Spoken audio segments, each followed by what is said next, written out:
Service hallways where you belong. Move, or security drags you out. He didn't wait for her to answer.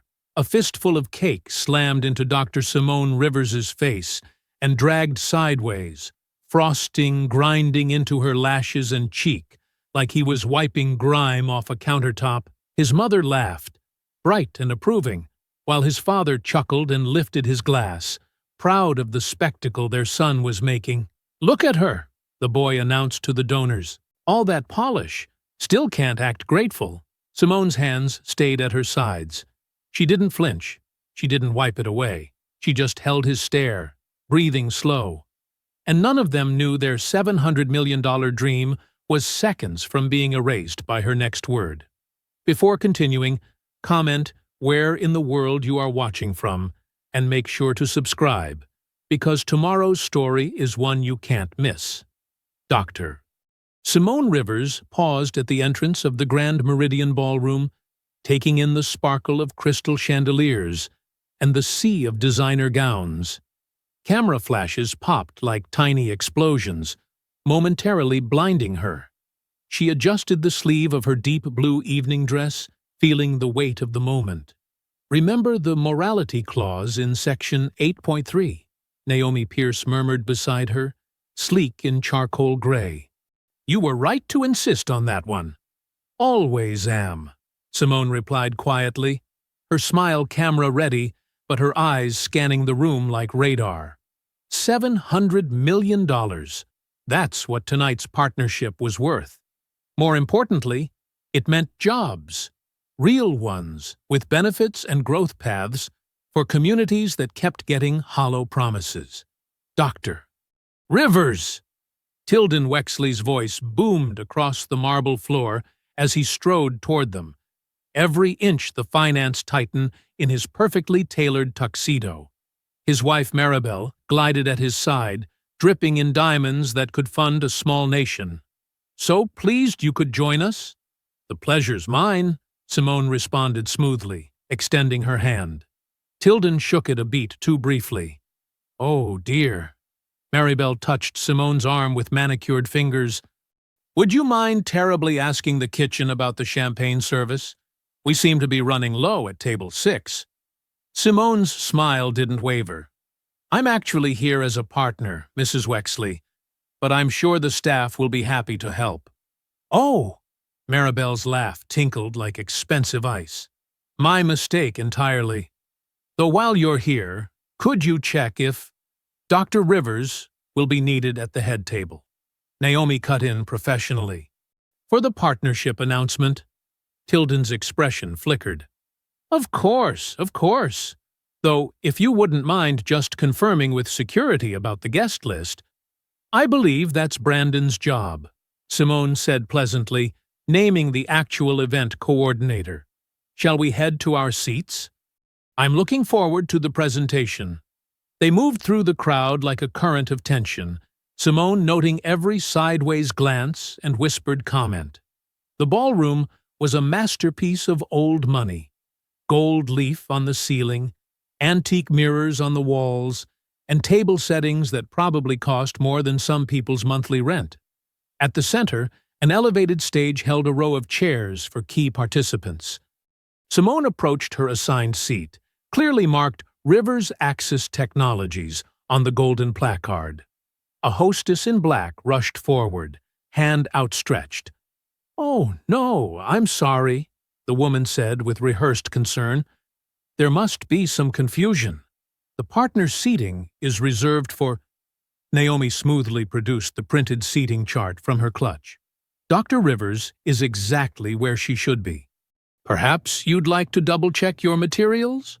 Laughter rippled from the surrounding tables. Not warm, not welcoming, but measuring, testing. Simone settled into her chair with practiced grace, feeling the weight of dozens of eyes. She'd been in rooms like this her whole career, where power dressed itself in politeness and cruelty wore a smile. From a nearby table, Graham Wexley watched the scene unfold, swirling expensive scotch in a crystal glass. He couldn't be more than 19, but his eyes held the casual entitlement of someone who had never heard the word no stick. He studied Simone with the detached interest of a cat watching a bird through a window, probably wondering if it would be more fun to pounce now or later. The first course arrived, something delicate involving truffle foam and gold leaf. Simone ate carefully, maintaining light conversation while monitoring the room's subtle choreography. Servers moved in practiced patterns. Photographers circulated strategically. Everything felt just a fraction too arranged. "Your work in tech education is fascinating," said the woman to her left, a board member of something or other. "Almost like a charity, isn't it?" "Actually, it's a profit center," Simone corrected kindly. "Our apprenticeship program has a 93% placement rate and generates significant returns through innovation and talent retention." "How resourceful," the woman replied, in a tone that made it sound like a disease. As dinner progressed, the pattern became clear. Every conversation was a trap, every comment loaded with double meanings. Simone navigated each one with the precision of someone who had spent decades in rooms where one wrong word could unravel years of work. Finally, dessert carts began rolling in, their silver domes gleaming under the chandeliers. Maribel Wexley made a small gesture, and a photographer edged closer to the head table, adjusting his lens with careful nonchalance. Graham Wexley rose from his seat, glass in hand. The room hushed expectantly.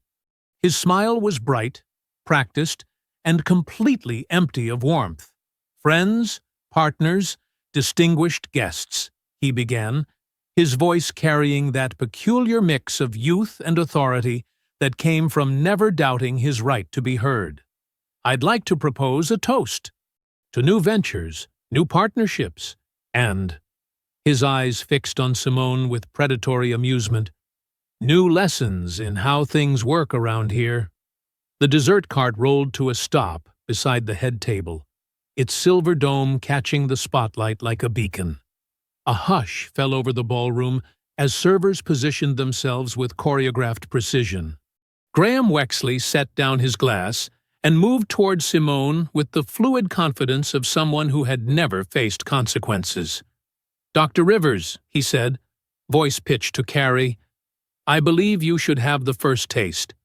It's a special recipe, meant to leave an impression." Simone felt Naomi shift beside her, protective instincts kicking in. But Deke Ransom appeared as if summoned, his bulk strategically positioned between Naomi and the table. Two more security guards drifted closer, their earpieces gleaming. The server lifted the dome with a flourish, revealing an elaborate chocolate torte decorated with spun sugar and edible flowers. It was beautiful, expensive, and somehow threatening in its perfection. Camera phones rose around the room like fireflies. "Come now." Graham's smile was razor-sharp as he lifted a dessert fork. "Don't be shy. We're all friends here, aren't we?" Simone maintained her professional smile, though her shoulder muscles tightened. She'd seen that look before, in boardrooms, at conferences, in every space where someone thought they could make her flinch. "You're very kind," she said evenly, "but perhaps we should wait for everyone to be served." Graham laughed, the sound bright and cruel. "Oh, Dr. Rivers, always so proper." He picked up a slice of cake with his bare hands, frosting smearing between his fingers. "Sometimes proper isn't the point. Sometimes the point is understanding where you fit." It happened fast. Graham stepped closer, invading her space with practiced ease. The cake connected with her face in a cold, wet smear. Frosting ground into her cheekbone, caught in her eyelashes, dragged across her carefully applied makeup. The impact wasn't hard, but the intention was clear. This wasn't a prank. This was a message. Gasps rippled through the crowd. Then, starting from the Wexley's table, laughter began to spread. Not shocked laughter, not embarrassed laughter, but the practiced, elegant sound of people who knew exactly what this was and approved. "There," Graham said softly, still too close. "Now you match the decor." Tilden Wexley's deep chuckle carried across the space. Maribel covered her mouth with perfectly manicured fingers, eyes dancing with mean delight. The room took its cue from them, transforming the assault into entertainment. "She'll learn," a donor at the next table muttered, loud enough to be heard. "They always do, eventually." Simone remained perfectly still, feeling the cold slide of frosting down her neck.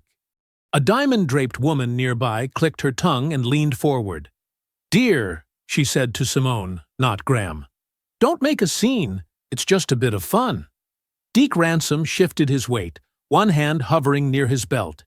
His stance screamed ex-law enforcement, the kind who knew exactly how to make self-defense look like aggression. His eyes locked onto Simone, practically willing her to give him an excuse. The frosting was getting in her mouth now, sickeningly sweet. Simone could feel her pulse in her temples, could hear her mother's voice from years ago. "They expect us to break. That's why we don't." With deliberate slowness, she picked up a crisp white napkin. The fabric was expensive, real linen, probably imported. She wiped her face in careful, methodical strokes, maintaining eye contact with Graham the entire time. His smile flickered, just slightly. He'd wanted tears, or rage, or humiliation. Instead, he got poise. The room's energy shifted.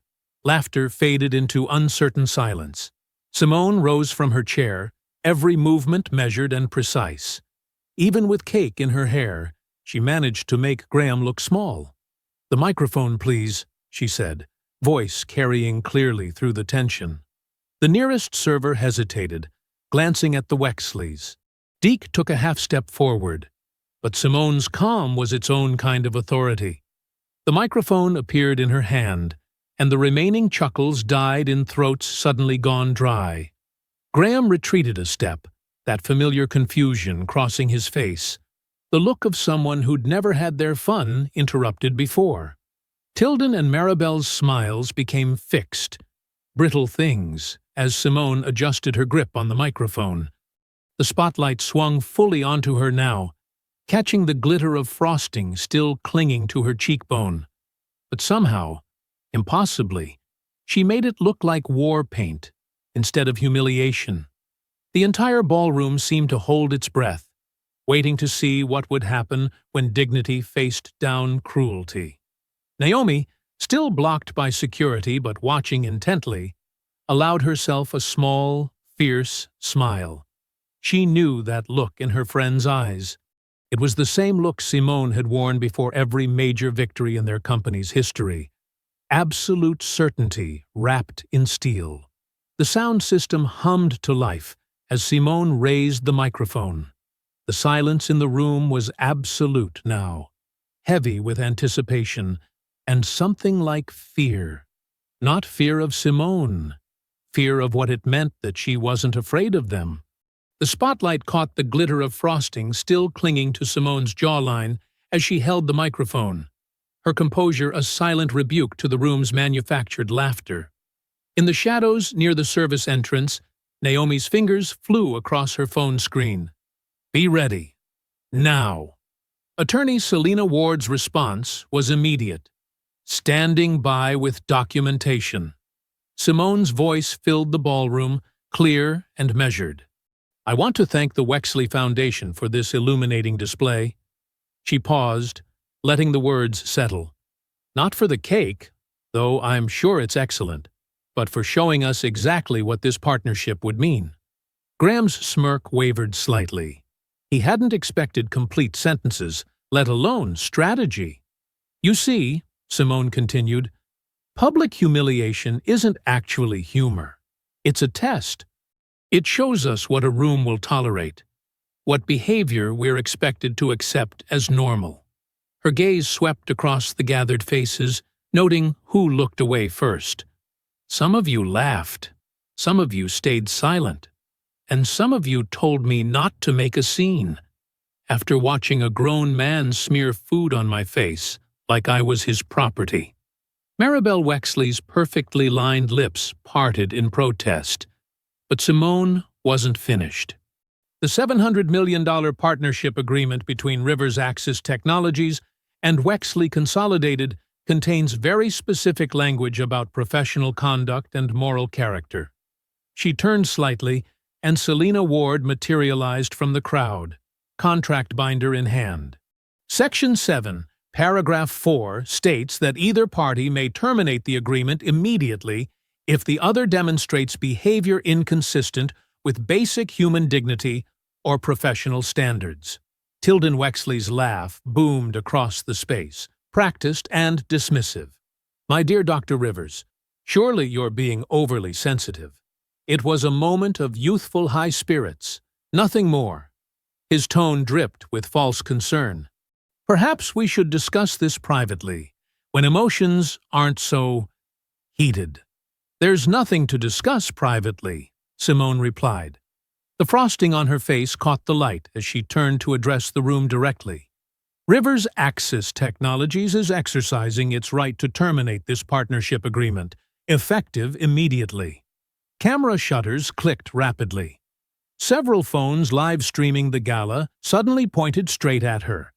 Selina stepped forward, her heels clicking against the marble floor as she opened the contract to the relevant page. The termination is being recorded and witnessed, Selina announced, her legal training evident in every crisp syllable. All parties present are hereby notified that the agreement's dissolution is based on documented violations of conduct standards. Graham's confident grin cracked at the edges. He glanced at his father, seeking direction, but Tilden was focused on damage control, already moving toward the microphone with his hands raised in a placating gesture. Now, he said, reaching for the microphone. Let's not be hasty. These technical details can always be worked out among friends. Simone kept her grip on the microphone, turning slightly so his attempt to grab it would be obvious to everyone watching. We are not friends, Mr. Wexley. We were potential business partners. And you just showed me exactly how you treat partners. Maribel glided forward, her designer dress rustling as she tried to position herself between Simone and the cameras. Darling, you're absolutely right to feel upset. Why don't we move this conversation somewhere more private? I'm sure we can smooth over any misunderstanding. There is no misunderstanding, Simone replied, her voice carrying clearly despite Maribel's attempt to shield her from view. Your son's behavior was deliberate. Your laughter was deliberate. And my response is equally deliberate. Naomi had made her way around the security line and now stood at Simone's shoulder, tablet in hand. The termination notice has been transmitted to all board members and relevant regulatory bodies, she announced, loud enough for nearby tables to hear. The room's atmosphere shifted palpably. Donors who had been laughing minutes ago now whispered behind their hands, reassessing alliances. Several board members who were present began checking their phones, reading the notification in real time. $700 million, Graham said, trying to sound amused but landing somewhere closer to strained. That's quite a tantrum over a little cake. No, Simone corrected him. That's quite a price to pay for thinking you could purchase my dignity, along with my company's technology. She handed the microphone to a nearby server, then straightened her jacket with precise movements. Selina, please ensure all documentation is properly filed. Naomi, we're done here. As Simone turned to leave, Graham stepped closer, his voice dropping to a whisper meant only for her ears. Good. That's exactly what we needed. Naomi, falling into step beside Simone, felt the first real chill of the night. Something in Graham's tone cut through the satisfaction of their exit, suggesting layers of calculation they hadn't yet uncovered. The click of their heels echoed across the marble floor as they walked toward the exit. Behind them, Tilden was already working the room, trying to spin the story. Maribel had her phone out, fingers moving rapidly across the screen. The hundreds of guests who had witnessed the scene were dividing into camps, some already crafting social media posts, others hurriedly making calls to distance themselves from the fallout. Security guards stepped aside as Simone approached the door, their earlier aggression replaced with uncertainty. The night air hit her face as she stepped outside, the frosting still sticky against her skin, but her spine was straight, and her eyes were clear. The heavy doors of the ballroom swung shut behind them, muffling the chaos inside. For 3 blessed seconds, there was silence. Then Simone's phone exploded with notifications, a cascade of buzzes and pings that made the device jump in her clutch. "That's not normal," Naomi said, already pulling out her tablet. Her fingers flew across the screen, pulling up social media feeds. Suddenly, she stopped scrolling, her face draining of color. "Simone, look at this." A video was spreading across platforms like wildfire. The thumbnail showed Simone's face twisted in what looked like rage, an expression she knew she'd never made. The caption read, "Tech CEO snaps at charity event. Attacks teenage donor." "That's not what happened," Simone said, her voice steady despite the knot forming in her stomach. "Play it." The video started with Graham approaching, but the footage jumped and skipped, cutting out crucial seconds. His initial reach toward her face was missing entirely. Instead, it showed Simone appearing to jerk forward first, the cake smearing looking like a consequence rather than a cause. The audio had been spliced, inserting what sounded like an angry outburst before the cake incident. Comments were flooding in. "Who does she think she is? Talk about unprofessional. Typical angry black woman stereotype. Can't take a joke? Should lose her job for this." Naomi's fingers were already dialing. "We need Juno Park. Now." She put the phone on speaker as they walked briskly toward their waiting car. Juno Park answered on the second ring. "I'm already watching it blow up." "This isn't random." "How bad?" Simone asked, sliding into the back seat while Naomi joined her. The video's been shared by 37 seemingly unrelated accounts in the last 4 minutes, all with substantial followings, all with slightly different outraged commentary. "That's not organic. That's coordinated." Juno's voice was clipped, professional. "There are bot networks amplifying specific hashtags. Rivers Rage is trending. Sadame Stew. Cancel Rivers Axis just started climbing." Through the car window, Simone could see Graham standing at the ballroom's entrance, phone in hand, that same satisfied smirk on his face. He gave her a little wave as their car pulled away. "The timing is too perfect," Naomi said, still monitoring the feeds. The video was ready to go. The accounts were prepped. They were waiting for her to react. "Look at the donor statements coming in," Juno directed. "Notice anything?" Simone scanned the rapidly appearing posts. Major donors to the Wexley Foundation were expressing their shock and disappointment in her behavior. The language was eerily similar across different posts. "They're working from a script," she realized. "Exactly." Juno's keyboard clicked rapidly in the background. "This isn't just damage control. This is a prepared campaign. Graham Wexley's fingerprints are all over it. He runs dozens of burner accounts, coordinates with influencer networks. He's turned online manipulation into an art form." Simone's phone buzzed with a new message. Board member Theodore Walsh. "Emergency meeting. Tonight. No exceptions." "They're trying to force my hand," Simone said, the pieces clicking into place. The public humiliation wasn't the end goal. "They wanted me to react." "Your face is still trending," Naomi reported grimly. "The clips are getting shorter, more edited. They're cutting out everything except your cancellation announcement, making it look like an emotional outburst." Another wave of notifications hit their phones. Media requests, investor concerns, partnership inquiries. The narrative was spreading faster than they could track it. "This is what Graham does," Juno explained, their voice tight with recognition. "He manufactures reality, creates crises, then his family swoops in to solve them, usually by acquiring companies at a discount during the chaos." Simone touched her cheek, where the frosting had dried to a tacky film. The humiliation was transforming, morphing from a physical assault into something more insidious. They were turning her dignity into a weapon against her. "Set up a war room," she instructed Naomi. "Call in the core team. We need—" Her phone buzzed again. This time it was a message from her general counsel that made her blood run cold. "They're invoking the continuity addendum." "The what?" Naomi leaned over to read the message. "That wasn't in the final contract review?" Juno's typing grew more intense. "Send me the full contract. Now." The car turned onto the expressway as Naomi forwarded the documents. The city lights blurred past the windows, but Simone barely noticed.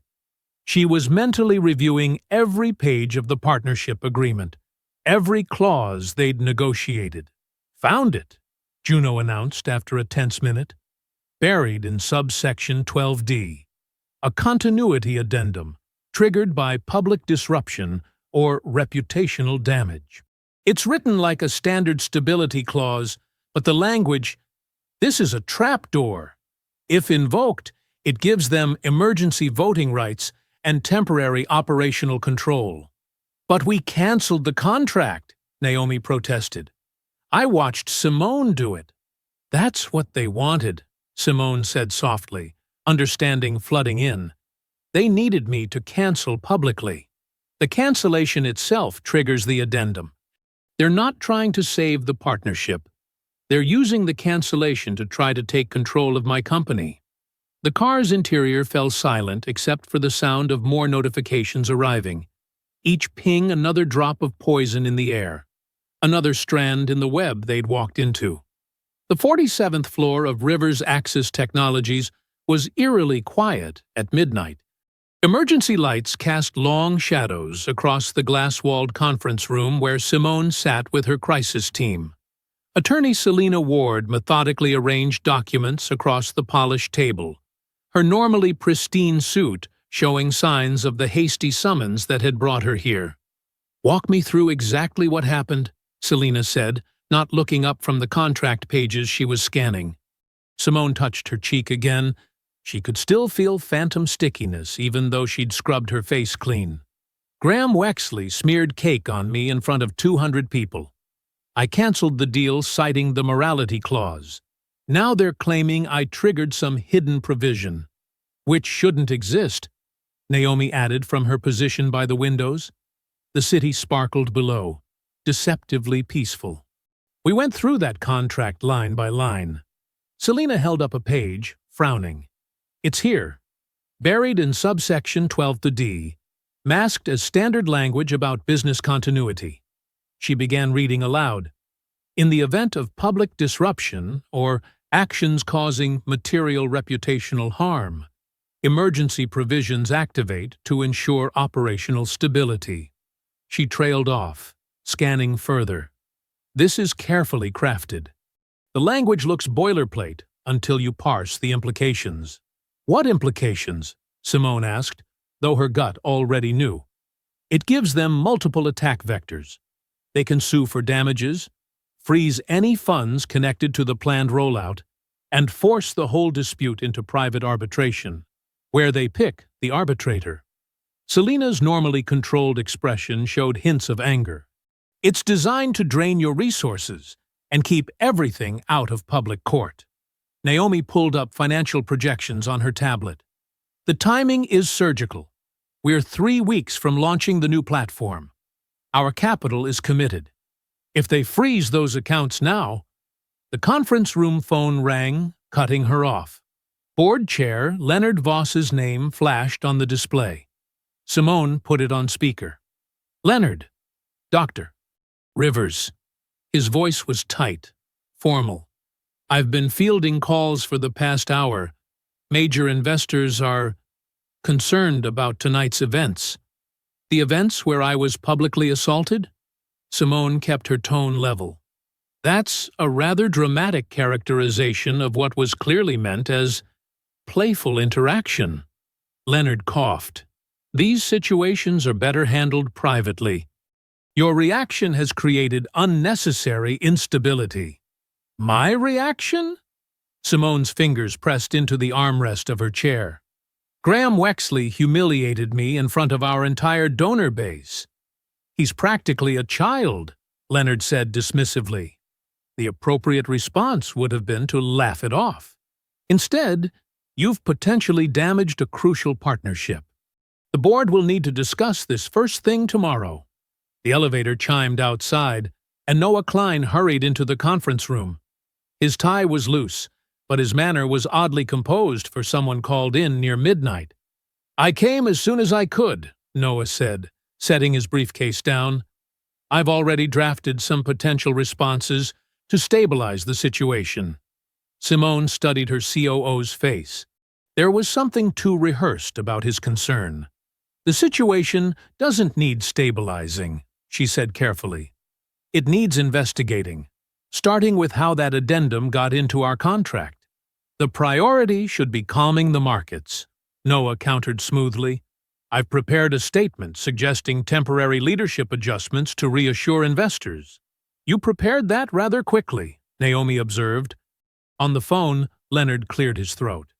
Noah's thinking strategically. A short-term leadership transition could help weather this storm. The only storm here is the one they manufactured, Simone said. Selena, I want a full audit of who approved that addendum language. Track every version, every email, every sign-off. Noah shifted slightly. That seems excessive for standard contract language. Standard? Selena's eyebrows rose. This clause is anything but standard. Someone had to specifically request and approve these terms. Naomi was already pulling up email records on her tablet. She paused, frowning. That's odd. Noah, you're copied on the final contract review thread from last week, but you said earlier you hadn't seen the addendum. A flicker of something crossed Noah's face before his helpful expression returned. I must have missed that email chain. Things have been quite busy with the rollout preparations. You responded to 3 other emails in that same thread, Naomi said quietly. The silence in the room grew heavy. Through the windows, a police helicopter swept past, its searchlight briefly illuminating their faces. Leonard's voice crackled through the speaker. Dr. Rivers, I strongly suggest you take a more cooperative approach. The Wexleys are a powerful family. This resistance will only make things more difficult. More difficult than having cake ground into my face while donors laughed. Simone's voice was steel. Then having my reaction weaponized and my company threatened? The board expects your full cooperation tomorrow, Leonard said stiffly. Good night. The line went dead. Simone looked around the room, at Selena's carefully controlled anger, at Naomi's shrewd concern, at Noah's too-perfect composure. She touched her cheek one final time, where the frosting had marked her. They didn't smear cake, she said. They marked a target. The darkness before dawn painted Rivers' Axis headquarters in shades of blue and gray. Simone's car pulled into the underground garage at 5 a.m., tires crunching over scattered protest flyers that had somehow already made their way down here. Her security detail reported crowds gathering above, a mix of actual community members and faces that seemed too polished, too coordinated to be spontaneous.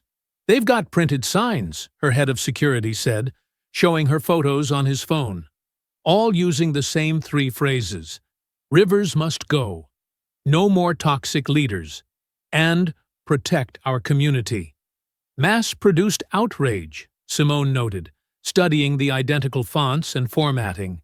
The elevator carried them to the executive floor, where Naomi was already setting up in the main conference room, surrounded by financial reports and market projections. Morning News is running with the edited clip. Naomi said without looking up. Stocks down 12% in pre-market trading. They're efficient, Simone replied, hanging her coat. I'll give them that. The glass walls gave them a clear view as more employees arrived, clustering in worried groups. Simone's assistant hurried in, tablet in hand, face drawn with stress. Dr. Rivers, we've got a situation, she said. Someone posted my home address online last night. Other staff are reporting similar threats. Their children's school locations, personal phone numbers. It's all getting dumped on anonymous boards. Juno Park strode in before Simone could respond, carrying 3 laptops and wearing yesterday's clothes. The crisis PR specialist's eyes were sharp despite the early hour. This is coordinated, Juno announced, setting up their equipment. Look at the pattern. They pulled up multiple screens showing social media activity. The first wave hit within 3 minutes of the gala incident. Bot accounts, all created within the last month, pushing the edited video. Second wave came from influencer accounts at precisely 15-minute intervals. Then the anonymous former employees started appearing. How many real versus fake? Naomi asked. Based on metadata analysis? Juno's fingers flew across keyboards. About 15% organic engagement. The rest is manufactured outrage running on a pre-built network. They had this infrastructure ready before last night. Through the glass, Simone spotted Deke Ransom's broad shoulders entering the lobby below.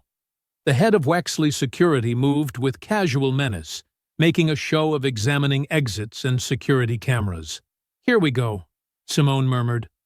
Her phone buzzed with a text from building security. Wexley Security, demanding access to all floors, citing public safety concerns due to protests. Classic pressure tactic, Juno said, reading over her shoulder. Create a crowd, then use that crowd to justify increased security presence. They want their eyes and ears inside your operation.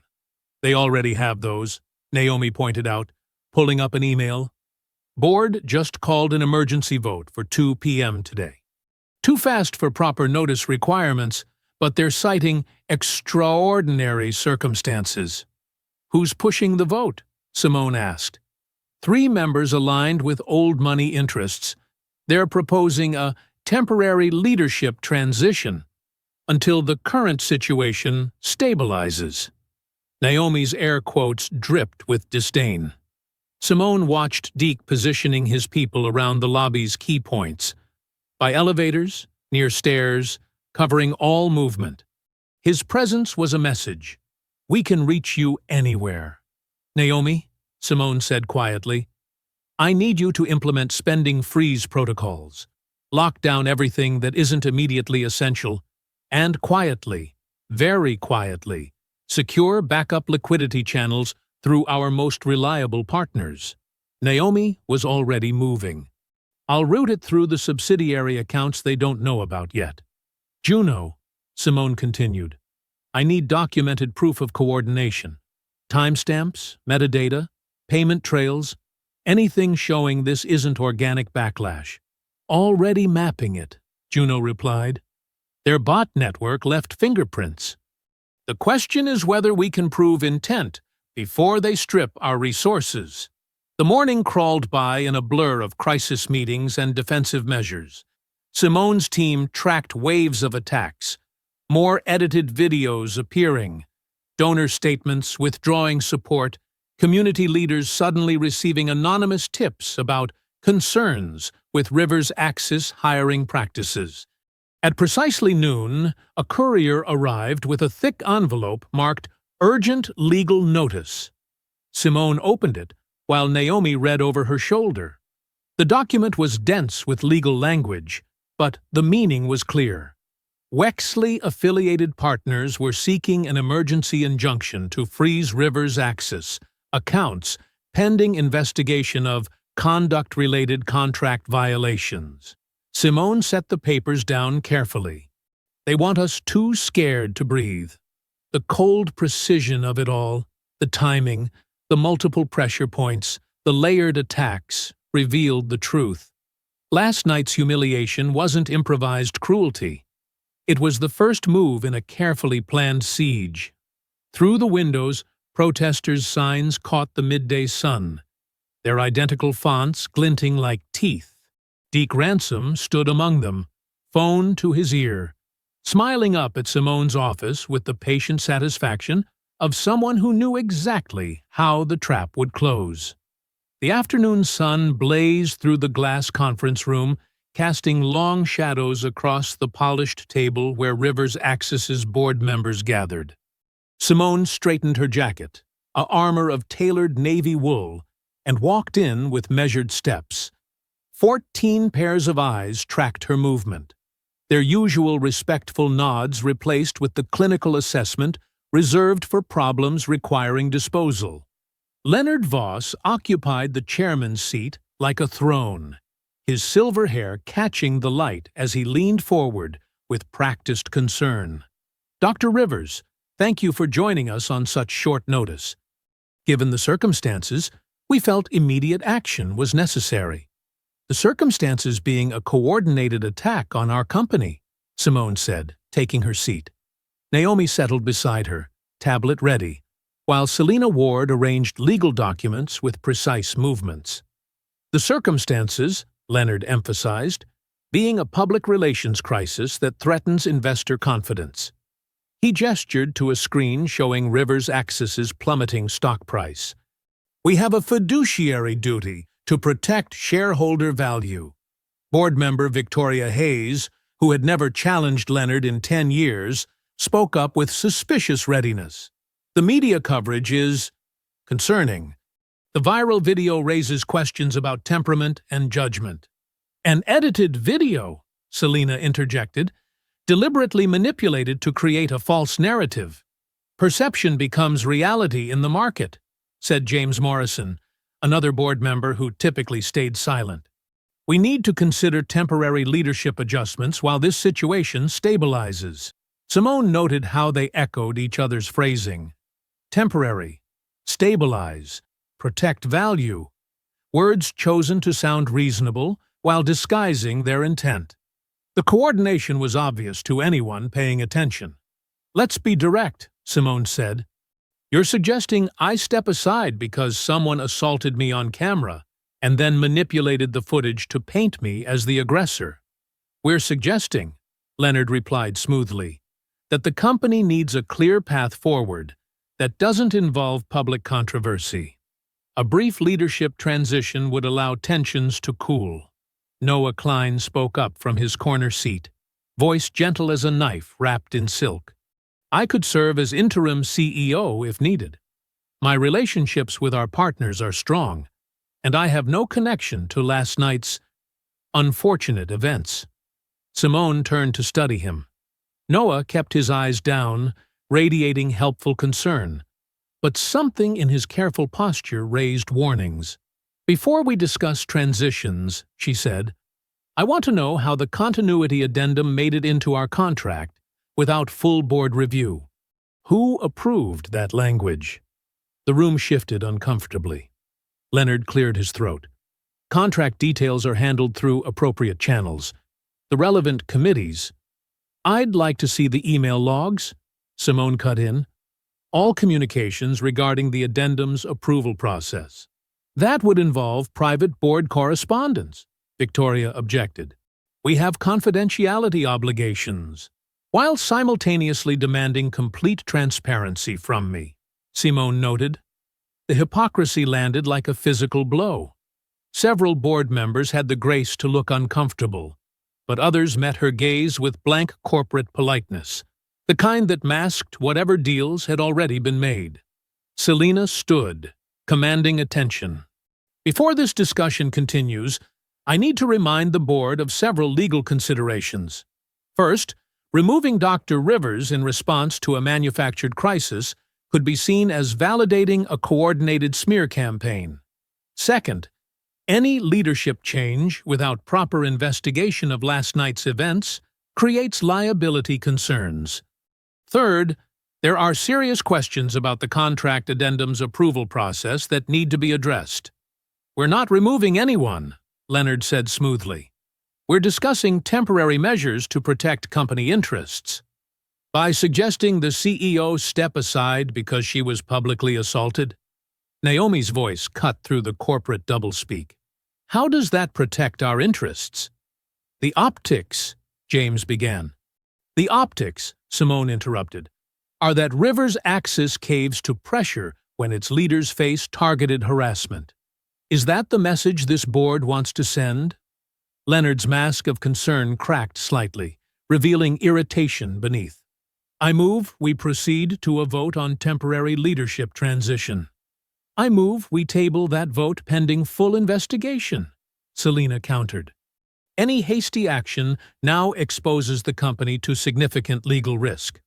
The tension stretched as board members glanced at each other, measuring which way to lean. Simone watched the subtle signals, who looked to Leonard for cues, who avoided eye contact entirely. The room felt like a chessboard where half the pieces had been secretly replaced. All in favor of proceeding with the vote? Leonard asked. Hands rose, 7 out of 15. Not enough for an immediate move, but far too many for comfort. Simone noted each face, each allegiance revealed. Motion fails, Leonard announced, unable to fully hide his frustration. We'll reconvene tomorrow morning at 9 a.m. for a full board review and second vote. As chairs scraped back and members began gathering their things, Noah lingered behind. He stopped near Simone, voice pitched low. You can't win this their way. Simone watched him walk out, those words hanging in the air like smoke, unclear whether they were meant as advice or warning. The afternoon sun had shifted, throwing the empty conference room into shadow. In the glass walls, she caught her reflection, still straight-backed, still dignified, still fighting. Naomi touched her arm. 7 votes to remove you already. We need to move fast. Yes, Simone said, gathering her papers. But first I want to know exactly how deep this rot goes. The setting sun painted long shadows across the community center's parking lot as Simone's car pulled up. The brick building stood warm and welcoming against the darkening sky, its windows glowing with activity. Young voices drifted out, the sound of learning, of possibility. But something was wrong with this picture. 3 black SUVs were parked at odd angles near the entrance, their tinted windows reflecting the last rays of sunlight. Men in tactical gear loitered nearby, earpieces glinting. Wexley security logos marked their shoulders. They're not even trying to be subtle anymore, Naomi muttered from the passenger seat. Simone took a deep breath, centered herself. That's the point. They want us to see the muscle. As they stepped out of the car, she noted how the guards shifted, subtle movements to control sight lines and access points. Their presence transformed a community space into contested territory. Deke Ransom emerged from behind one of the SUVs, his broad frame blocking the path to the door. Evening, ma'am, he said with exaggerated politeness. Just maintaining public safety. At a youth center? Simone kept her voice neutral. Can't be too careful these days. His smile didn't reach his eyes. Lot of concerning activity in the area. Before Simone could respond, movement caught her attention. A young man in Rivers' Axis apprentice gear, Malik Turner, she recognized him from the program, was walking toward the entrance, laptop bag over his shoulder. 2 guards stepped directly into his path. Hold up there, son, one called out. Need to check that bag. Malik stopped, his whole body tensing. I work here. I'm in the apprenticeship program. Sure you are. The guard gestured impatiently. Bag on the ground, please. Empty your pockets, too. Simone's hand tightened on her phone, deliberately activating the camera. She held it low, recording without drawing attention. Around them, other students and community members slowed, watching, exactly what the guards wanted. This wasn't about safety. It was about showing who had power to stop who could be searched without cause, who had to prove they belonged. I have ID, Malik said, voice steady despite the tremor in his hands as he pulled out his wallet. "I'm here every Tuesday and Thursday." "Uh-huh." The guard barely glanced at the ID before tossing it back. Bag. Ground. Now. Reverend Lucinda Hale emerged from the center's doors like a force of nature. Her gray hair was pulled back severely, her eyes sharp behind wire-rimmed glasses. She moved with the confidence of someone who had faced down worse than private security. "What seems to be the problem with one of my students?" Her voice carried calm authority. Deke stepped forward. "Standard security procedure, Reverend. Nothing to concern yourself with." "In my center? Without my permission?" Reverend Hale positioned herself between Malik and the guards. "I don't recall authorizing searches of my young people." "Ma'am, we have authorization from the property management company to— You have authorization to intimidate children?" Simone spoke up, still recording. "To harass program participants?" Deke's practiced smile tightened. "Now, Dr. Rivers, no need to get emotional about standard safety protocols. I'd like the names and badge numbers of everyone involved in this stop," Simone said evenly. "Ma'am, if you're going to be hostile, requesting basic accountability is hostile." Simone kept her tone measured, professional. Interesting definition. Malik still hadn't moved, his laptop bag clutched tight. The guards loomed closer, trying to provoke a reaction they could use. Reverend Hale touched his shoulder gently. "Baby, go on inside," she said. "These men were just leaving." "But they can't just—" Malik's voice shook with rage, not fear. "They can, and they do," Reverend Hale said quietly. "But not today, not here. Go on now." Simone watched Malik's face, saw the familiar struggle between dignity and survival, between standing up and staying safe. He was learning the wrong lesson, that his achievements didn't matter, that no amount of hard work could protect him from people who saw his existence as a threat. The guards exchanged looks, realizing they weren't getting the confrontation they wanted. Deke made a small gesture, and they backed off, returning to their positions by the SUVs. "Just doing our jobs," Deke said smoothly. "No offense intended." "Every offense was intended," Reverend Hale replied. "That's rather the point, isn't it?" Inside the center's main room, the tension didn't fully dissipate.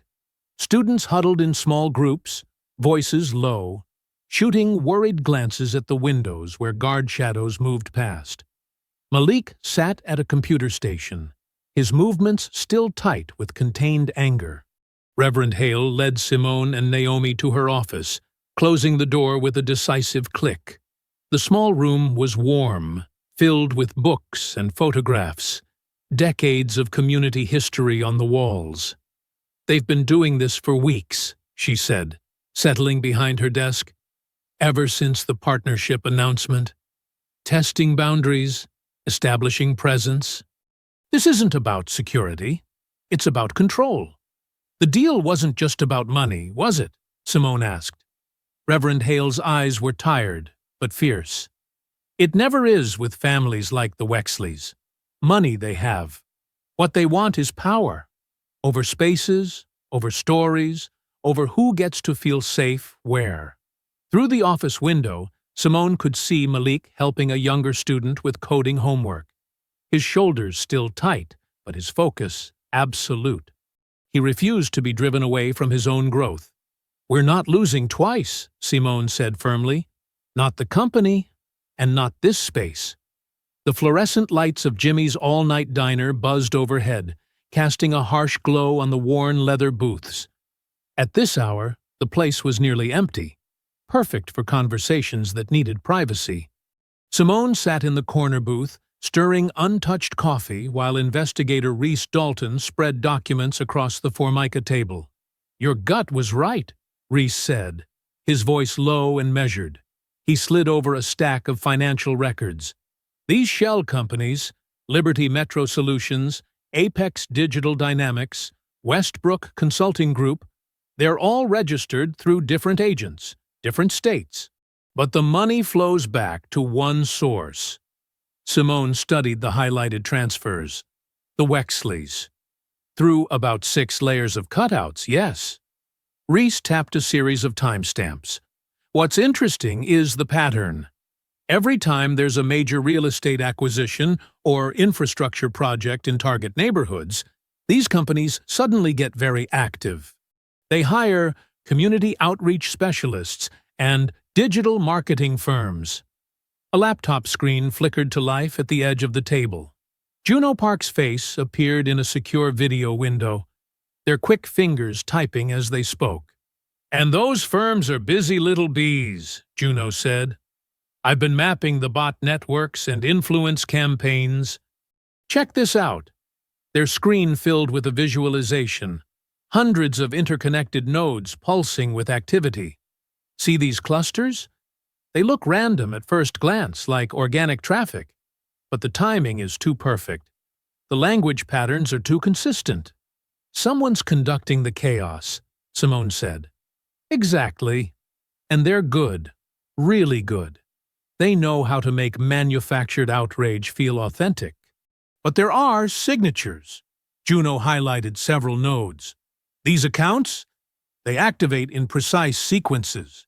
Different names, different profile pictures, but the same underlying code. Someone trained in social engineering built this system." The diner's bell chimed. Reverend Lucinda Hale entered, carrying a weathered leather notebook. She slid into the booth beside Simone, her presence bringing gravity to the gathering. "I brought what you asked for," Hale said, placing the notebook on the table. "Been keeping these records for 12 years. Nobody else was watching, so I did." Simone opened the notebook carefully. Inside, in Hale's precise handwriting, were dates, names, amounts, notes about charitable donations to neighborhood programs, followed by eviction notices 2 months later. Construction permits granted the day after emergency board meetings. Community leaders who changed their positions after private meetings about their children's college funds. Here, Hale pointed to an entry from 3 years ago. The Wexleys donated $500,000 to preserve historic architecture in the Hamilton district. 2 weeks later, 17 small businesses got notice their leases wouldn't be renewed. All black-owned, all replaced by luxury boutiques within 6 months. "The donation was cover," Reese observed. "It's always cover," Hale said. "They don't just buy buildings. They buy the story about the buildings. They don't just take spaces. They change who feels welcome in those spaces. Your company wasn't just a business target, Dr. Rivers. They want your data, your infrastructure contracts, because that's how they'll know where to move next." Simone turned another page in Hale's notebook. "You documented everything?" "Had to, because every time someone spoke up, the same pattern played out. Sudden scandals, social media attacks, private security showing up at their doors with concerns. Sound familiar?" Juno's typing grew more intense. "Speaking of patterns, I'm seeing elevated bot activity right now. They're preparing something." Simone's phone buzzed. A text from Naomi. "Server logs show unauthorized access night of gala. Internal credentials used. Someone was in our system before it all went down." "An inside job," Reese said quietly. "Not just inside," Simone replied. "Someone who knew exactly what they were looking for.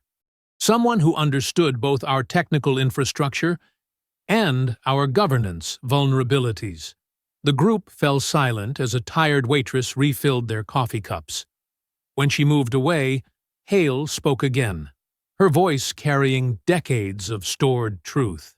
"This is bigger than one night, one incident," she said. "That cake wasn't just about humiliating you. It was about showing everyone else what happens when you don't play by their rules. But rules only work when people accept them." Juno's screen flashed with new data. The bot network is shifting. They're positioning for some kind of narrative pivot. Reese gathered his documents with methodical care. "We need to move carefully. They've built layers of deniability into everything. Then we'll peel back every layer, Simone said. She touched Hale's notebook gently. You kept these records because you knew someday they'd matter. Now they do. She stood, sliding the notebook into her bag.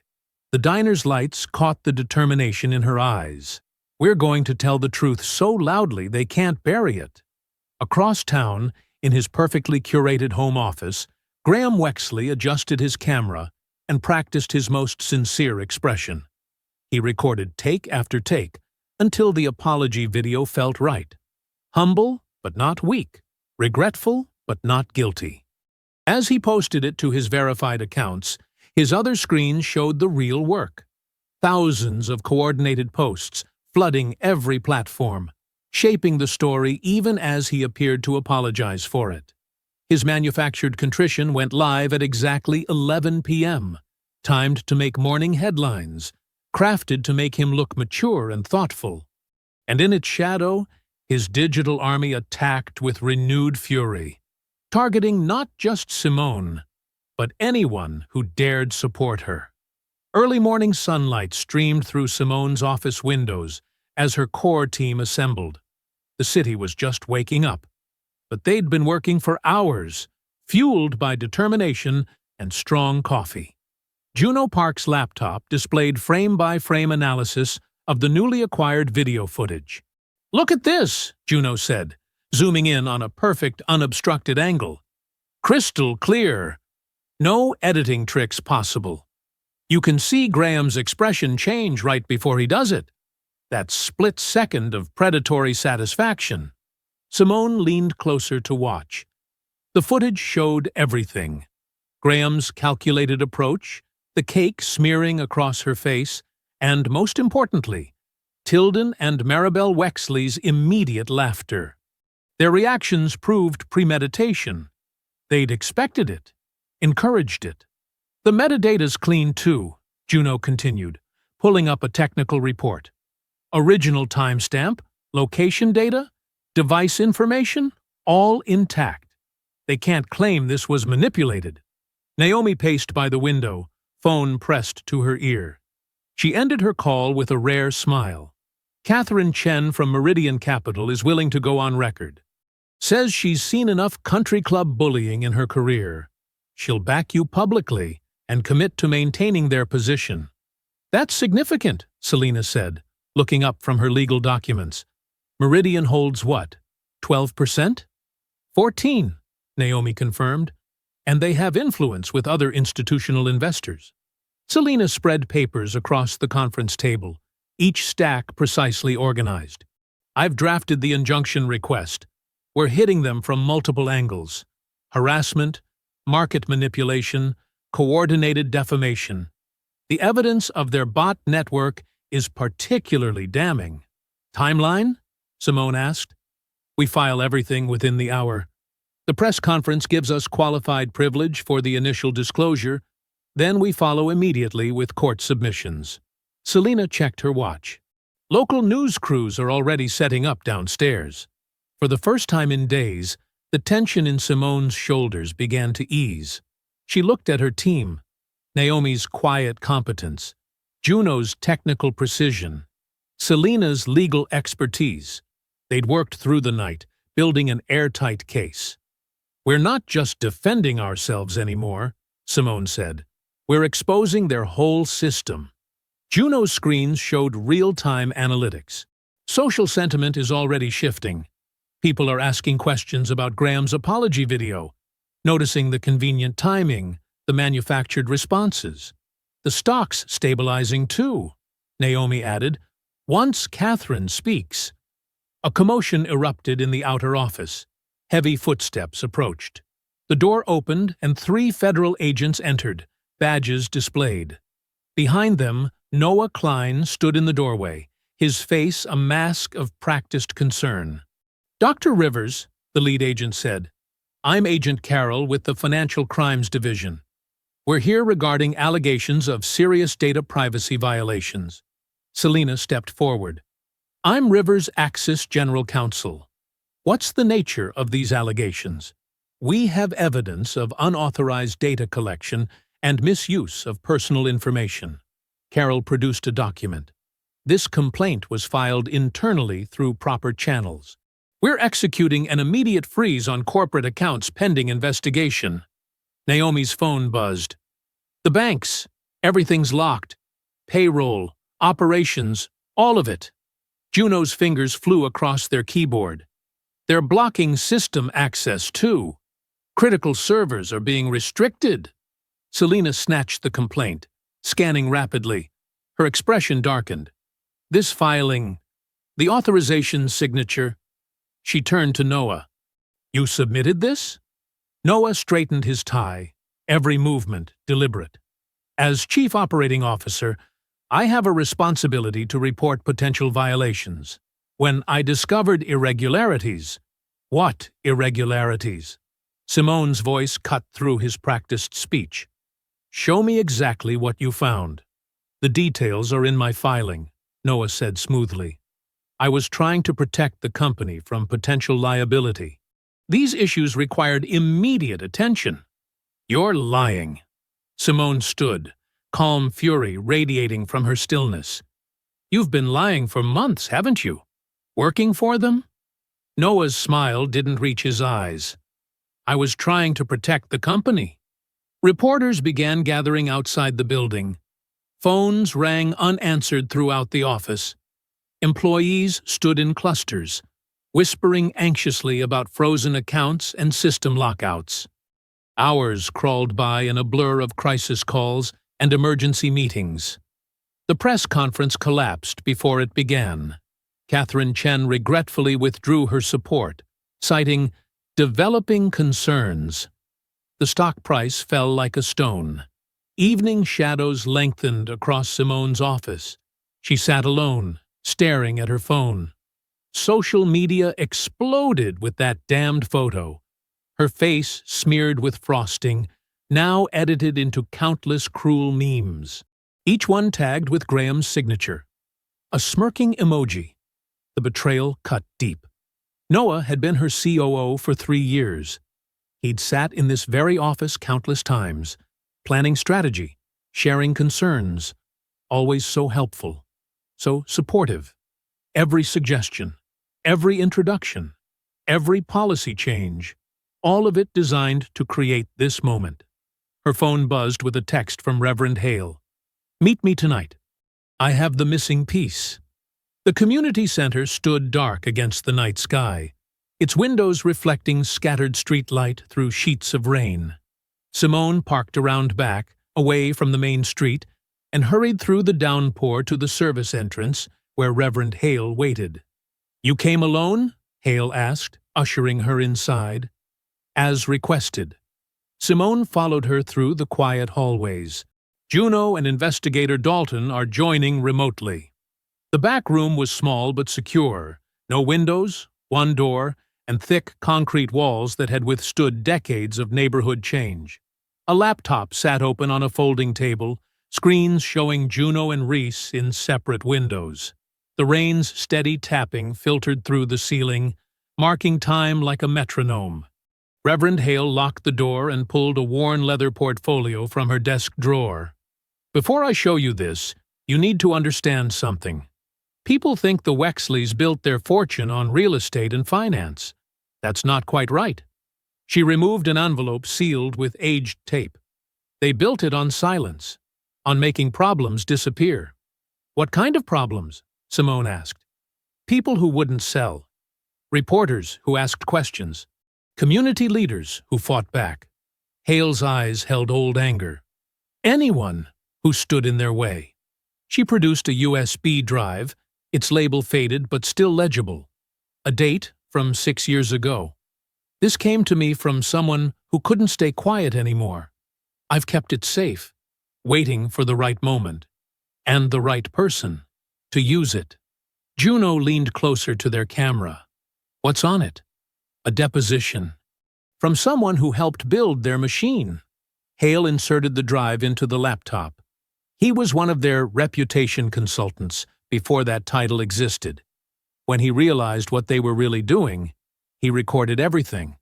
3 weeks later, he died in a single car accident. A video file appeared on screen. Juno began running authentication protocols immediately. The metadata looks original. No signs of tampering. "I'm creating verified hashes now." The recording showed a man in his 50s, speaking directly to camera. His voice was steady, but his hands shook slightly as he detailed a systematic operation. Shell companies layered within shell companies, each designed to distance the Wexleys from their tactics. He described how they'd perfected their methods: paid protesters, coordinated social media campaigns, edited footage that could make anyone look unstable. They called it narrative adjustment, the man explained, but it was destruction. They'd identify acquisition targets, usually minority-owned businesses that had something they wanted. Then they'd engineer a crisis, manipulate public opinion, and swoop in to buy at panic prices. Reese took notes rapidly. These intermediary companies he's naming, they match the patterns in your records, Reverend. Same shells, same players, just cycling through different front names. "The cake incident," Simone said quietly. "It wasn't random cruelty. It was choreographed. They needed a trigger point." "Keep watching," Hale advised. The deposition continued. The man described their placement program, identifying promising executives, grooming them with offers and introductions, then embedding them in target companies. These plants would spend years building trust, gathering intelligence, and creating subtle vulnerabilities in corporate governance. "Noah," Simone breathed. "That's what he was. A placement." Juno's typing grew more intense. "It fits. I'm tracking his career path before Rivers Axis. He worked for 3 different firms with Wexley connections. Each one went through a hostile takeover within 18 months of his departure. The federal complaint he filed," Reese added, "it's almost identical to complaints filed against those other companies. Same structure, same timing, same outcome. Accounts frozen just when the target company was about to expose something." Rain drummed harder overhead as Simone absorbed the implications. Every meeting with Noah, every casual suggestion, every policy change he'd advocated, all of it designed to create openings for this moment. He hadn't just betrayed her trust. He'd spent years building a trap. "There's more," Hale said, spreading documents from her notebook across the table. "These dates here, each one marks when a Wexley-linked security firm showed up in the neighborhood. Always after some incident that never made the news. Always before property values suddenly dropped and longtime owners had to sell." Simone studied the pattern. "Like Deke Ransom at the gala. They use security as intimidation, then call the targets unstable for objecting." "Exactly," Hale confirmed. "And these names here? Community leaders who pushed back. Each one faced anonymous harassment campaigns, social media attacks, edited videos, personal information leaked. Sound familiar?" "It's their playbook," Reese observed. "They've refined it over years." The cake incident wasn't improvised. It was just the most public version of what they've always done. Juno's screen filled with verification data. The deposition's authenticity checks out. File creation date matches the label. No signs of manipulation. This is primary source evidence of a long-term criminal enterprise. Simone stood, decision crystallizing. She pulled out her phone and dialed Selena Ward's number. The rain seemed to pause with her as she waited for her attorney to answer. "Selena, stop trying to win in public first. We're going to win in court. And then let the public watch them fall." The Federal Building's conference room could have been anywhere. Beige walls, institutional carpeting, fluorescent lights that made everything look flat and tired. But at 7 a.m., with case files stacked in precise towers across the table, it felt like neutral ground, a place where truth might actually matter. Simone watched Agent Mara Quinn review the first document set, her expression giving nothing away. The federal investigator's dark suit and steady hands spoke of someone who'd seen powerful people try to charm their way out of consequences before. "Let's be clear," Quinn said, looking up from a particularly dense financial record. "You're alleging systematic corporate fraud, market manipulation, and coordinated harassment through shell entities." "We're not alleging," Selina Ward replied, sliding another folder forward. "We're demonstrating, with timestamps, banking records, and verified metadata." Simone maintained her composure as Quinn examined the USB drive containing the deposition.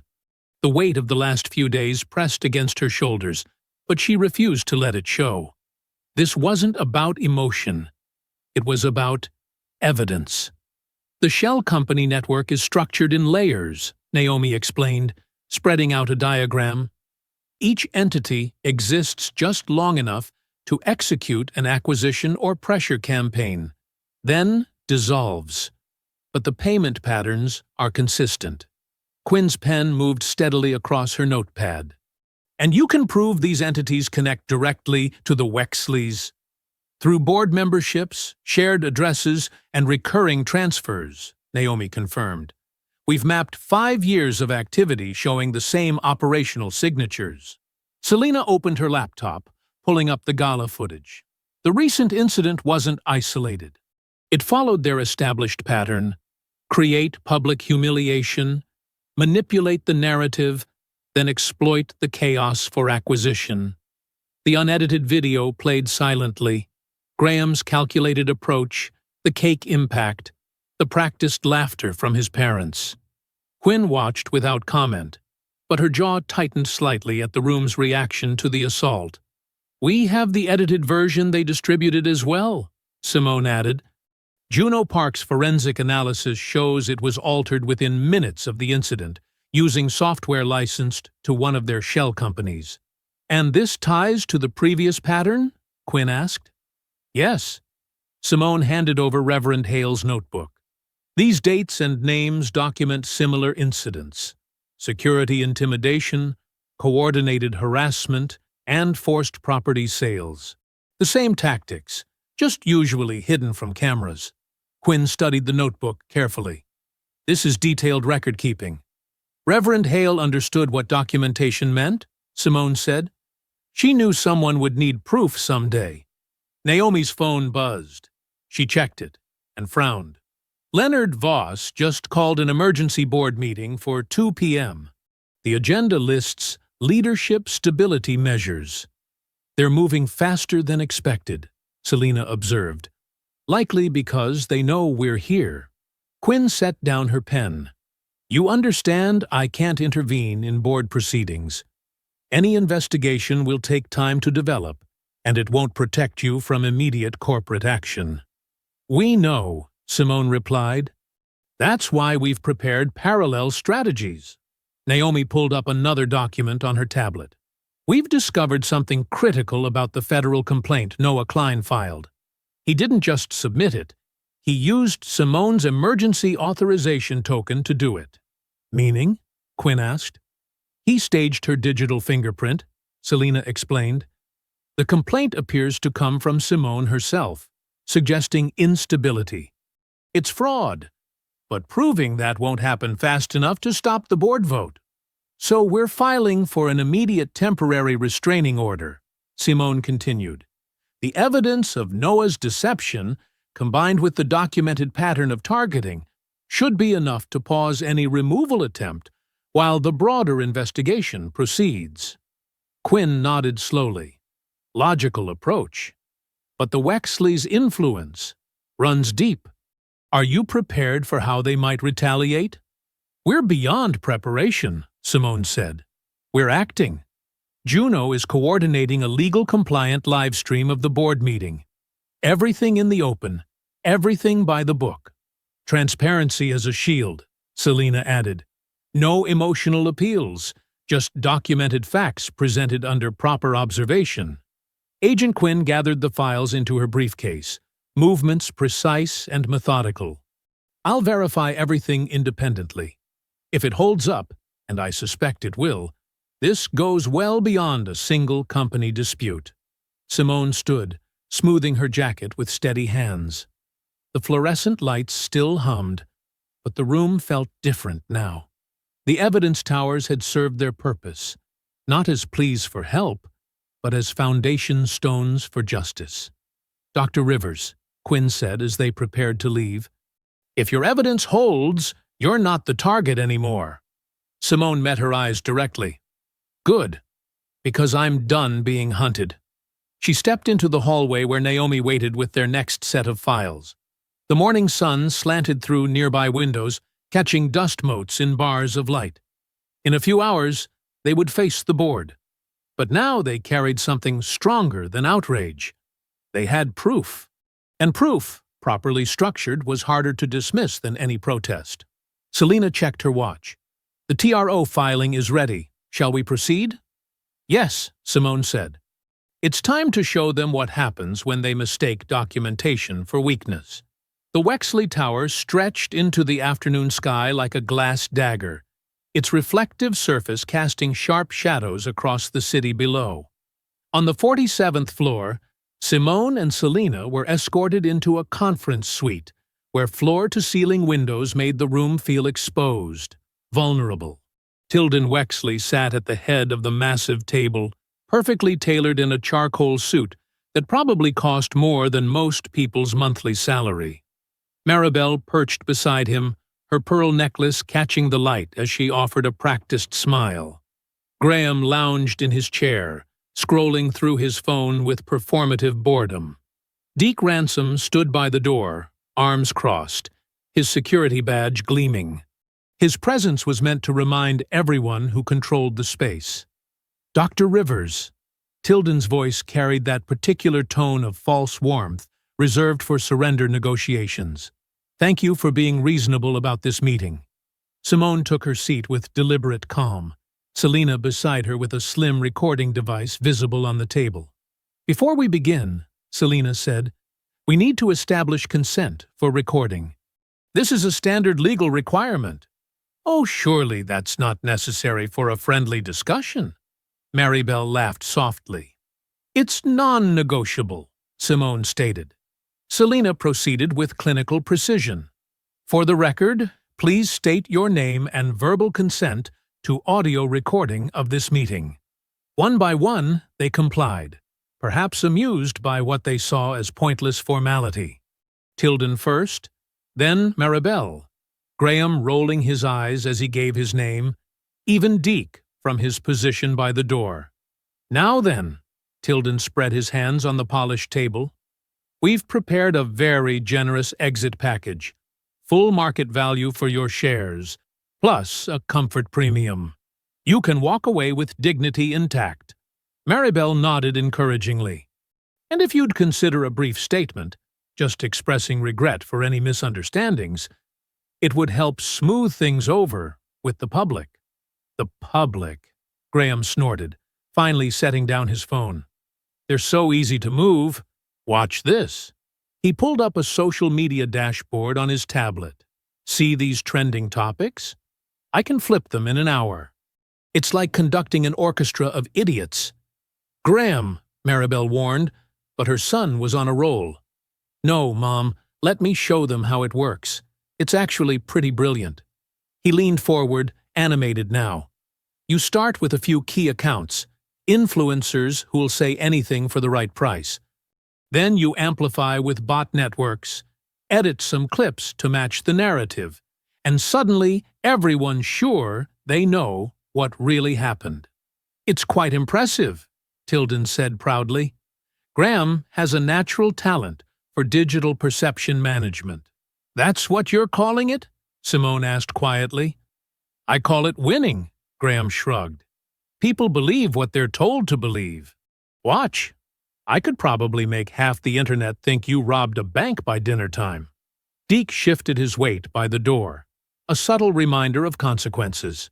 "The point is," Tilden continued smoothly, "public opinion has already settled. The continuity addendum gives us clear legal grounds to proceed with acquisition. We included that provision specifically to handle Situations like this. Situations where someone needs to learn their place? Simone's voice remained steady. Situations requiring decisive action, Tilden corrected. The addendum provides a clean mechanism for transferring control when leadership becomes unstable. We really did hope you'd be more cooperative about the partnership, Maribel sighed. The cake incident was meant to be a teaching moment. Graham laughed. Come on, it was funny. And it worked perfectly. Got exactly the reaction we needed to trigger the clause. The clause you built in advance, Simone noted. Of course we did, Tilden said. That's just good business practice. Always have a backup plan for dealing with difficult elements. Deke took a step closer to the table, his presence a looming threat.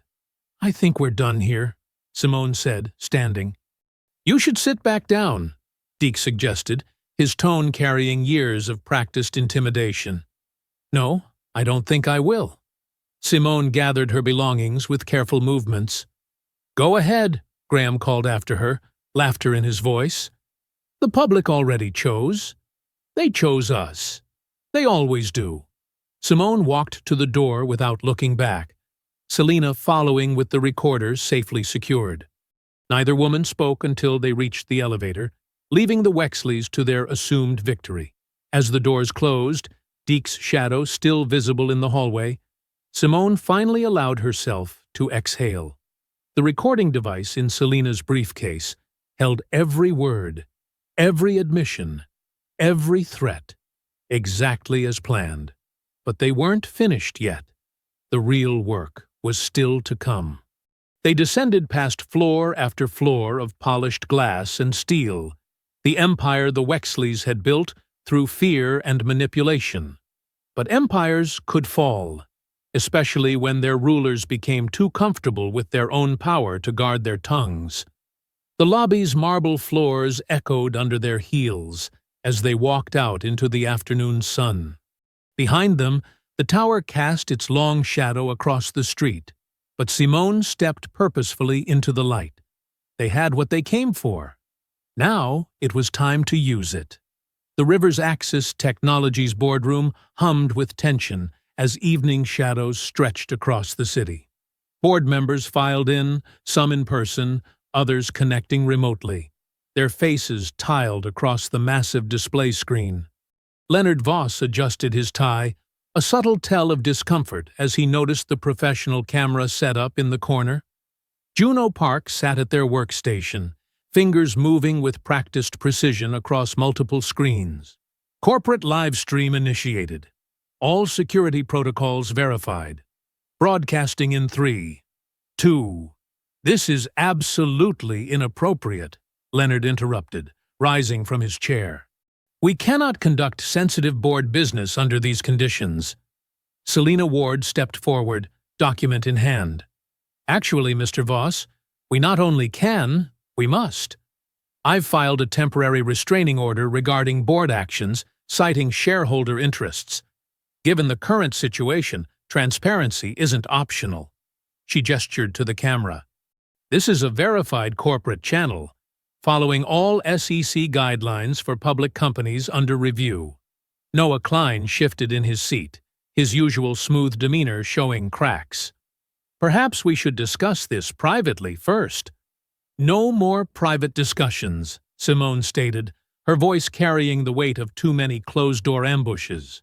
She nodded to Juno, who activated the main presentation screen. The unedited gala footage played first. The room watched in complete silence as Graham Wexley's assault unfolded without clever cuts or manipulated audio. Several board members flinched at the raw cruelty of it, seeing the truth without the sanitizing filter of social media spin. Now, Simone continued, let's examine what followed. She clicked to the next slide as Naomi distributed documents to each board member. Receipt after receipt appeared.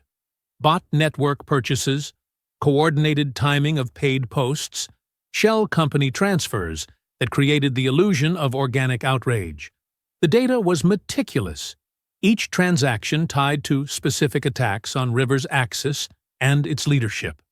This isn't just about cake, Simone explained. It's about a systematic attempt to devalue and seize control of this company through manufactured crisis. Leonard tried to interject. Dr.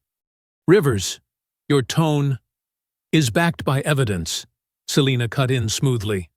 She activated an audio clip from the settlement meeting, Graham Wexley's voice filling the room with unmistakable pride as he detailed his manipulation techniques. Several investors on the video call leaned closer to their cameras. One unmuted to ask, "Is he admitting to securities fraud?" "Among other things," Selina confirmed. "The full recording has been provided to relevant authorities." Noah maintained his composed facade, though his fingers drummed a nervous pattern on the table. "This is all circumstantial. We need to focus on stabilizing—" "Interesting choice of words," Naomi interrupted, bringing up a new screen. "Let's talk about stability and system access." Complex log data filled the display. "These are the authentication records from our secure servers. Note the pattern of access using Dr. Rivers' emergency authorization token." She highlighted specific entries. The token was used to approve the federal complaint filing at 3:47 a.m. from an IP address matching Mr. Klein's home network. Dr. Rivers was in a documented meeting at that time with multiple witnesses. Color drained from Noah's face. "That's not the same token," Naomi continued relentlessly, "was used to transfer sensitive documents to external servers registered to Wexley shell companies. The device signatures match your personal laptop, Noah, the one you're typing on right now." A board member unmuted. "Mr. Klein, is this accurate?" Noah's practiced calm cracked completely. "You don't understand the pressure they—" "Actually," Simone said quietly, "we understand perfectly." Selina stood. "I move to terminate Noah Klein's employment for cause, effective immediately, and refer evidence of his actions to prosecutors for review." "I second," Naomi stated firmly. Leonard looked desperately around the room, searching for allies, but found none.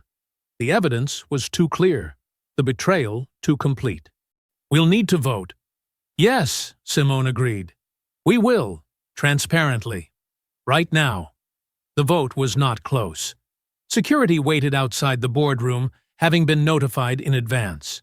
They approached with professional courtesy, as Noah was stripped of his credentials and escorted from the building. The live stream caught every moment. The same unblinking lens that had broadcast Simone's humiliation now documented accountability in action. Leonard's phone began to vibrate. Then other phones joined in, creating a chorus of incoming messages. Partners were calling, investors demanding explanations, donors frantically trying to distance themselves from the Wexley connection. Through it all, Simone remained seated, hands steady on the table. She watched as the room's power dynamics realigned around the weight of truth rather than the shadow of influence. For the first time since the gala, she allowed herself a full breath, feeling the bands of pressure around her chest finally begin to loosen. Dr. Rivers, an investor, spoke from the screen. "I believe we owe you an apology." "No," Simone replied. "You owe this company your vigilance. The truth was always there. We just had to be willing to see it." Naomi squeezed her friend's shoulder as board members began gathering their things, some avoiding eye contact, others offering awkward nods of acknowledgement. The live stream ended, but its impact was already rippling through social media, group chats, and news alerts, this time without manipulation, without artificial amplification, just the clean, sharp light of consequences illuminating the darkness of entrenched power. Morning sunlight streamed through the community center's windows, catching dust motes in golden beams. Simone sat at a worn table, watching Reverend Hale pour coffee with the same careful attention she gave everything, like even the smallest acts carried weight. "You take yours black, if I remember right," Hale said, sliding a steaming mug across the scratched surface. "Always have." Simone wrapped her hands around the warmth, anchoring herself in this moment of quiet before the storm fully broke. On the wall-mounted TV, a news ticker crawled with updates. The center's regular morning crowd gathered in small clusters, their usual chatter punctuated by gasps and pointing at screens. Every phone buzzed with notifications as the story exploded across networks, this time driven by facts, not manipulation. Agent Mara Quinn strode through the door, her presence carrying the gravity of official action. "Dr. Rivers, the warrants are being executed as we speak." She accepted a coffee from Hale with a grateful nod. "Multiple shell companies, digital assets, linked accounts, all frozen pending investigation." "How many shells did you find?" Simone asked. "More than 30 so far. The network goes deeper than even your evidence suggested." Quinn's phone lit up with another update. "They're hitting the main Wexley offices now." Malik Turner burst in, still wearing his apprenticeship badge, practically vibrating with energy. "Did you see? They're live-streaming it at the Garden Club." He pulled up a newsfeed on his phone, gathering everyone around. The footage showed the Wexleys' carefully orchestrated redemption luncheon dissolving into chaos. Society photographers who'd come for staged apologies instead captured Tilden Wexley's practiced smile, crumbling as federal agents appeared at the edges of the frame. His face shifted from confusion to realization to barely contained panic, each moment preserved in high-definition clarity. "Watch Maribel," Hale murmured, pointing to the screen's corner. Maribel Wexley stood frozen in designer silk, her perfect posture a statue of denial as longtime allies physically stepped away from her. Women who'd shared her charity boards and private boxes now turned their backs, phones already out to delete photos and untag connections. The room's temperature dropped degree by degree as decades of cultivated influence evaporated in real time. "Mom says half the donor board already resigned," Malik added, scrolling through updates. "They're all claiming they had no idea about anything." Graham appeared on screen next, his usual smirk replaced by something younger and less certain. He tried his practiced lines about youthful mistakes and learning experiences, but the reporters weren't playing along anymore. They had screenshots of his coordinated attack plans, timestamps of his late-night manipulation sessions, receipts for bought influence and manufactured consent. "What's happening to their accounts?" someone asked. Agent Quinn checked her tablet. "Complete lockdown. The same financial weapons they used against Rivers Axis are being applied to their own assets, legally, with full documentation of probable cause." She allowed herself a small smile. "Turns out, evidence works better than intimidation." Simone stood, smoothing her jacket. "Speaking of evidence and consequences, Malik, could you join me for a moment? There's something we need to announce." They moved to the center's main hall, where media had gathered respectfully behind Hale's prescribed boundaries. Cameras focused as Simone stepped to the podium, Malik nearby.